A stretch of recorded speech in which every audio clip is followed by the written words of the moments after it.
ಎಲ್ರಿಗೂ ನಮಸ್ಕಾರ. Day 26 of 30 days natural transformation. Diet ಮಾಡೋದು ಎಲ್ಲರಿಗೂ ಡಿಫಿಕಲ್ಟ್ ಪಾರ್ಟು.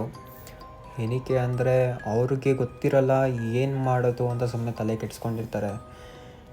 ನಾನು ಸಿಂಪಲಾಗಿ ಒಂದು ಹೇಳೋಕ್ಕೆ ಇಷ್ಟಪಡ್ತೀನಿ, ಮನೆ ಊಟ ತಿಂದರೂ ಕೂಡ ನಾವು ಫಿಟ್ಟಾಗಿ ಕೂಡ ಇರ್ತೀರಿ. ಮೈನ್ ಏನಂದರೆ ನಮಗೆ ಲಿಮಿಟೆಡ್ ಕ್ವಾಂಟಿಟಿ, ನಿಮ್ಮ ಬಾಡಿಗೆ ಎಷ್ಟು ನ್ಯೂಟ್ರಿಷನ್ ಬೇಕೋ ಅಷ್ಟೇ ತಿನ್ನಬೇಕು.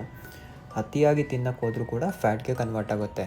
ಮನೇಲಿ ಮಾಡಿರೋ ಊಟನೇ ತಿನ್ನಿ, ಆದರೆ ಸ್ವಲ್ಪ ಕಮ್ಮಿ ಕ್ವಾಂಟಿಟಿ ತೊಗೊಳ್ಳಿ. ಅದ್ರ ಜೊತೆಗೆ ಪರ್ ಡೇ ಒಂದು 500 gram of fruits, 500 gram vegetable, 100 gram ಹೆಸರು ಕಾಳು ತೊಗೊಳ್ಳಿ, ಮೊಳಕೆ ಕಟ್ಟಿರೋದು.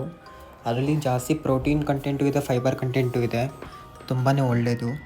ಜಾಸ್ತಿ ಫ್ರೂಟ್ಸ್ ವೆಜಿಟೇಬಲ್ಸ್ ನಿಮ್ಮ ಡಯಟಲ್ಲಿ ಆ್ಯಡ್ ಮಾಡೋದ್ರಿಂದ ನಿಮ್ಮ ಕ್ಯಾಲರಿ ಕಾರ್ಬ್ಸ್ ಕಂಟೆಂಟು ಡೌನ್ ಆಗುತ್ತೆ. ಅದರಿಂದ ಫ್ಯಾಟ್ ಲಾಸ್ ಮಾಡೋದಕ್ಕೆ ಇಲ್ಲ ಮಸಲ್ ಲೀನ್ ಮಾಡೋದಕ್ಕೆ ಕೂಡ ಸಪೋರ್ಟ್ ಮಾಡುತ್ತೆ.